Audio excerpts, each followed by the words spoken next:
الفيديو ده هشرح لك فيه ازاي تعمل نظام غذائي من غير اي مدرب عشان تخس او عشان تزيد عضلات. لو انت بقى تاني في الفيديو ده خطوه بخطوه هتعرف تعمل نظام غذائي لنفسك من غير اي مدرب ولا اي حاجه. اول حاجه عشان نتفق فيها كده، اي نظام غذائي صح هو النظام الغذائي اللي بيحافظ على عضلاتك.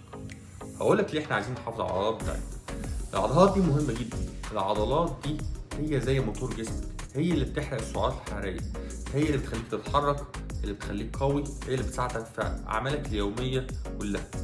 فمهم جدا ان احنا نحافظ على عضلاتنا دي. كمان هي جسمك بيحتاج سعرات حراريه عشان يخليها بس من غير ما حتى تتحرك.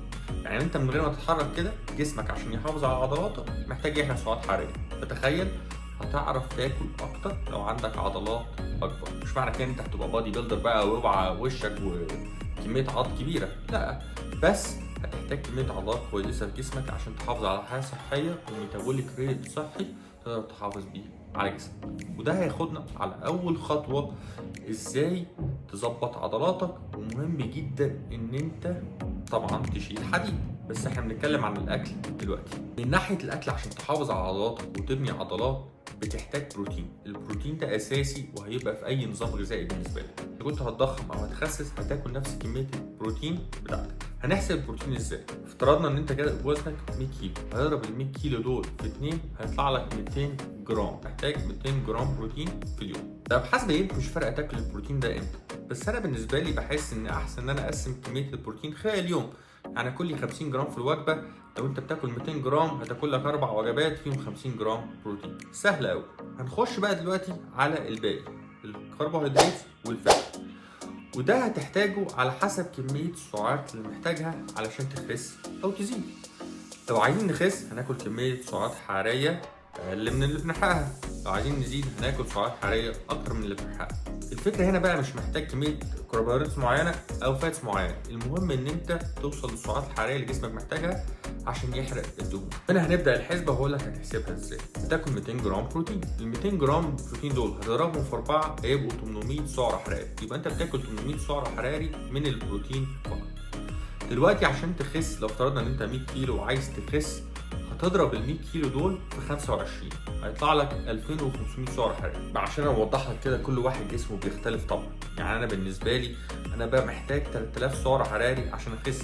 ممكن واحد وانا وزني 85 كيلو بس، ممكن واحد تاني وزنه يكون 100 كيلو بيحتاج 2500 عشان يخس. فالناس الميتابوليزم بتاعها هتختلف تماما، بس احنا بناخد افريج وبعد كده هقول لك ازاي تظبط الدنيا. افترضنا ان انت 100 كيلو هتضربهم في 25 هيطلع لك 2500 سعر حراري.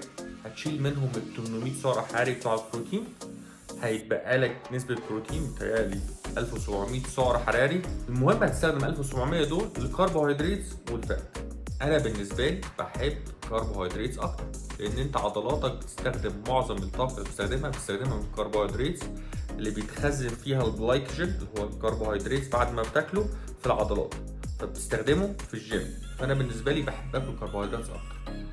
حاجة تانية بحب اكل الكربوهيدرات اكتر من الفات. ليه؟ لان الكربوهيدرات كل جرام فيه 4 سعر حراري، والفات كل جرام فيه 9 سعر حراري. فال 1700 كالوري دول انت محتاج تاكل منهم طبعا كربوهيدرات وفات. لو كلت معظمهم من الكربوهيدرات كمية الاكل اللي هتاكلها هتكون اكبر، لكن لو كلت معظمهم من الفات الكمية هتبقى اقل، لان السعر الحراري بتاع الفات الواحد فيه 9 والكربوهيدرات فيه 4. يبقى انت بدأت زودت الكربوهيدرات بتاعك وعرفت وحسبت وكلت البروتين وكلت الفاتس وكلت الكاربز بتاعتك. دلوقتي تبدأ بقى توزن نفسك كل اسبوع. لو انت عايز تخس المفروض ما تخسش اكتر من نص كيلو في الاسبوع.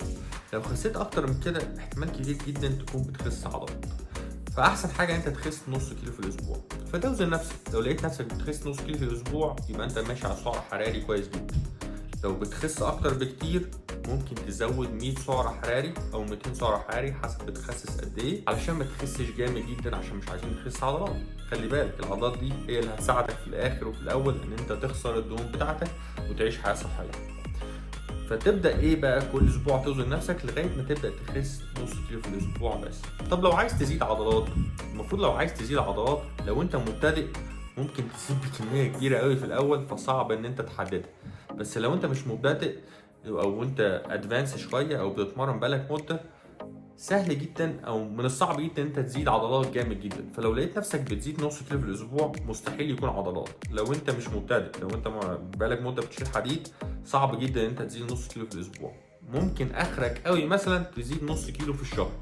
فخد بالك لو انت مش مبتدئ وبتحاول تزيد عضلات، ما تزيدش اكتر من نص كيلو في الشهر. فبكده ده ملخص بسيط جدا ازاي تبني نظام غذائي لنفسك. طبعا دي حاجه جنرال كده وعاميه للناس كلها، بس لو انت محتاج تظبط برنامج لنفسك، احسن حاجه ان انت تجيب كوتش وهو هيمشيك على الخطوات دي وياخد حاجتك بالصور ويعرف بالظبط اذا كنت انت بتزيد او بتخس والكميات اللي انت محتاجها ويظبط لك كل حاجه. طبعا لو معاك الفلوس ان انت تجيب ممرن ويظبط لك الكلام ده. لو ما معكش، بص على الفيديو ده خطوه بخطوه كده وامشي عليه. ولو عندك سؤال اسالني في الكومنت وانا هحاول اساعدك على قد ما اقدر. ما تنساش تعمل لايك وسبسكرايب للصفحه عشان تشوف كل الفيديوهات التانيه اللي جايه بالنسبه لي. سلام.